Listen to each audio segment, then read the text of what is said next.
Notice the layout of the screen. There is over here a button that says Live Support Online. This is one of the most important features for you of T2+2. We have a rule in our company. We call it the 20-minute rule. You should not spin your wheels ever more than 20 minutes. So if you're working on T2+2 and you're getting confused or you're not getting what you want, don't worry about it. You click on this button. It will bring up the chat. There it comes. You say, I want customer support. You put your name in. You indicate the help you want, and you start chatting. The chat is a secure chat, and you can also move files back and forth on it. One of our people will come on line to talk to you over chat. They will then refer you to the appropriate person here who can best solve your problem or hold your hand as you're working. So I want to emphasize, before moving on, that this is unlike many web tools you use in that it is a web-enabled service. It's not just a set of static databases. Now, over here on this side, you'll see there's a menu bar. And this gives you all the functionality in T2+2. So let's say we wanted to look at some training. There is this thing called Commercialization 101. And we click on that, and you get all the lessons that are there for COM 101. And you can see how you can expand them out. Now, the nice thing about COM 101 is it's a self-paced e-learning program. So let's say somebody was like, they didn't know anything about intellectual property and you were trying to explain it. You could just print this out for them and hand it to them, and it gives them an overview on the difference between intellectual assets and intellectual property, discusses the character of patents, trademarks, trade secrets, copyrights, masks, how you actually protect things, and gives you a review with a handy-dandy little table, which if patent reform passes, we'll have to change, because as many of you are aware, patent protection in the U.S. is different than patent protection internationally. So, and then at the end of each program, or each session rather, there's some review questions, some answers, and if you click here, it will download a Word file, because if you go through the whole series of the training, you will actually, by doing the labs, put together a commercialization program. And it will also, along the way, teach you how to use T2+2 if that's a goal of yours. If you work for the SBDC or the DID, then you can send your lab to us, and we will review it and help you with it. If you're working with a customer, again, we can set up an interactive link, and so we can both be in a web conference, and we can help you, support you doing that. So that gives you a quick idea of the COM 101 content, just a quick overview. There are also, that go with COM 101, a set of training videos, which you can see over here, all on the side here. So there's a bunch of training videos. And while we're at it, I'm just going to very quickly go someplace else, which is to our company's website, and point out one other thing to you, which is if you click on About Us and go down to Presentations, Publications, and Webinars, we have a very active webinar series, and there you can see the kinds of videos and webinars that you can download also for yourself or for your customers can go there, and there's additional training. And we will be doing this summer a series on COM 101, actually going through COM 101 in more detail, which will take place this summer. If you're interested, you can register for that. Okay, so and moving on back to T2+2, there's also in here a paper that you can print out, and you click on this and it'll download. It's a PDF, and you can provide this to your customers either electronically or physically. There is a version that talks about it for SBIRs as well.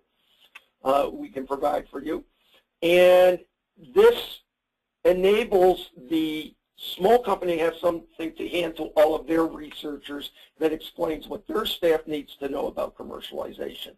The nice thing about this one is that we're also in the process of making a video series for that, and that'll be up on here pretty soon.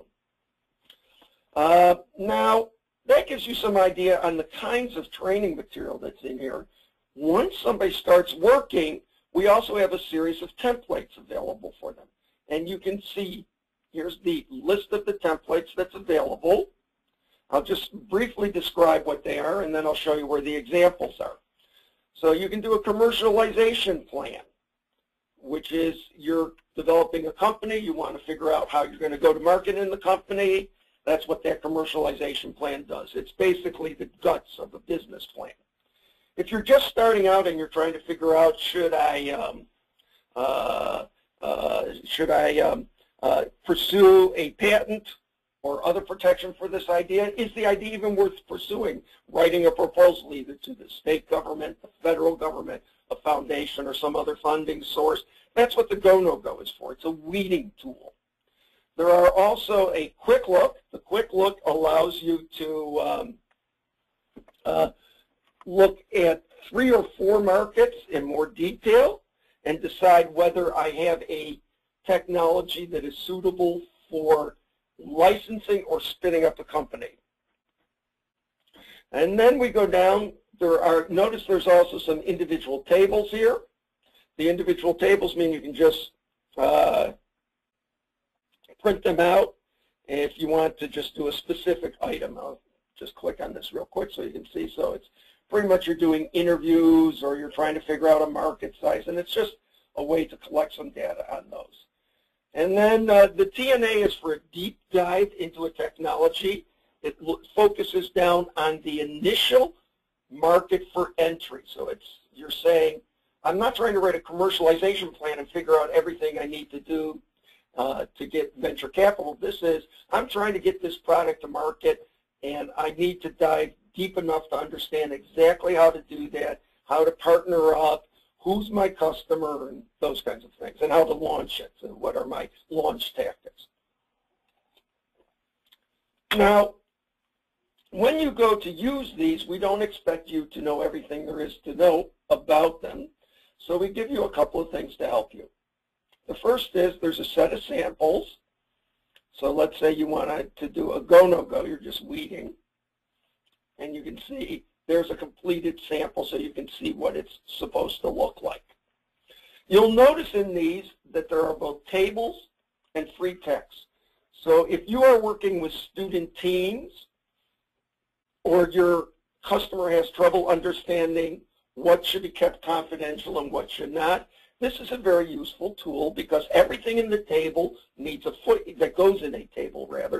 needs a footnote. By having a footnote, that establishes, because you have the reference to where it's from, as you can see down here, that establishes it's open source and not confidential. Anything that's not in a footnote is obviously, therefore, confidential.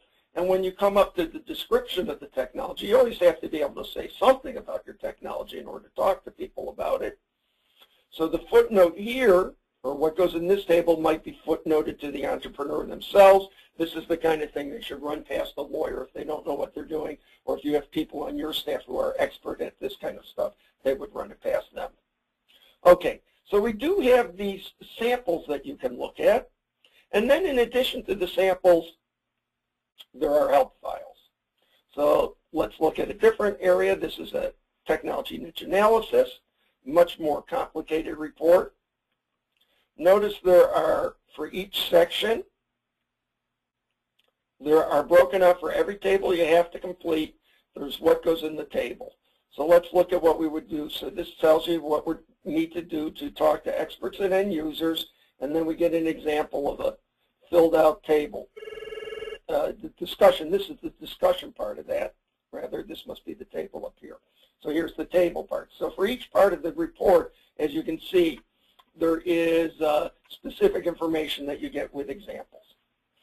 So that gives you tools now that you can use to work either with your companies or with students who are helping you and helping the companies. And the idea behind this is to structure the data collection process in such a way that it helps people see the overall story on how this technology gets to market or whether it's worth pursuing. Now, that gives you a handle on some of the training material we have. Let's go back to home. Notice, by the way, up here there's a little string, so you can go back along the string too.